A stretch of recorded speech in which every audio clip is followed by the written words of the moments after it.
Welcome, Alan Greenberg. You are the chair of the ALAC, the At-Large Advisory Committee. Could you tell us a bit more about your community, please? Sure. The word community is, in fact, the magic word. The overall group in ICANN is the at-large community. We are charged with making sure that when ICANN does work and creates policies or whatever, we take into account the needs of the 3 to 4 billion and growing internet users around the world. Clearly, we are not in a position to talk to them all. And our challenge is to make sure that the needs are satisfied. And this is a very diverse group living in many countries under many economic conditions, many social conditions, many cultures. So we have groups around the world. Currently, we just hit 200 in cities and countries around the world that feed into our process.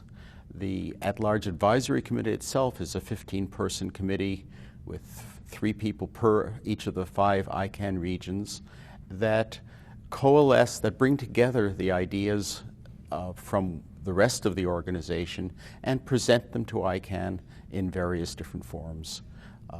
The advisory part is, in theory, we can do advice, but that's not how we necessarily do it on a day-to-day basis. Could you tell me a bit more about what the ALAC does? Sure.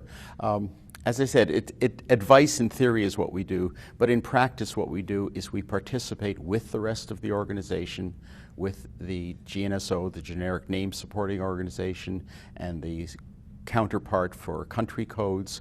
And when they're developing policy, when they're trying to decide how they manage the resource at their responsibility, we participate. We actively are part of the groups. Although these groups have names that are associated with their own unit, they are very open to other people working with them. And we try to make sure that as policy is developed, the users are considered. It's not just the industry people at play. We have to think of the billions of users who are at the ends of the keyboards.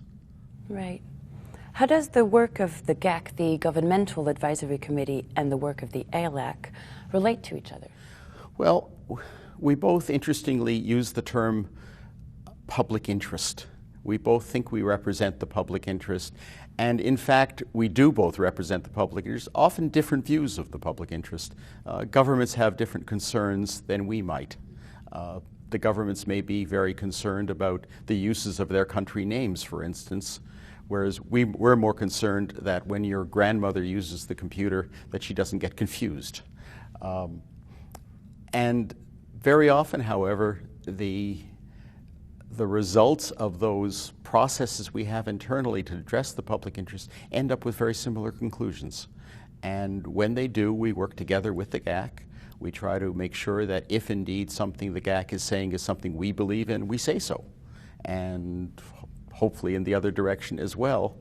And increasingly, we are working closely with the GAC, with the Governmental Advisory Committee, to make sure to actually come to the conclusions.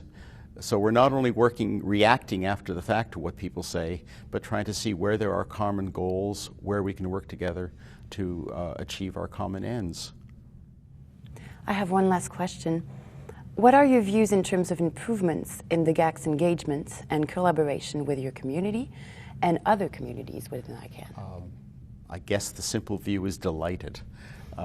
For a long time, the perception was the GAC is aloof and doesn't want to talk to anyone else because governments are, perhaps viewed as, if not more important, apart from the rest of the organization. And increasingly over the last several years, we have worked together. And increasingly, we're seeing the people from the GAC, not representing the GAC, because a single person cannot necessarily represent all the countries, but can participate in activities, and if not give the views of the GAC, give the views of a national government which may have similar views to others. The ALAC and the GAC have just for the first time at this meeting, we have appointed a liaison, a formal person from the ALAC to sit with the GAC and be able to act as a conduit in information back and forth. So even though we meet at the same times, we can make sure that there is a communication path on all counts. And I think that's really important, and I'm absolutely delighted that we're at that stage now. Well, thank you very much for answering my questions, Alman. Thank you, Julia. It's a pleasure.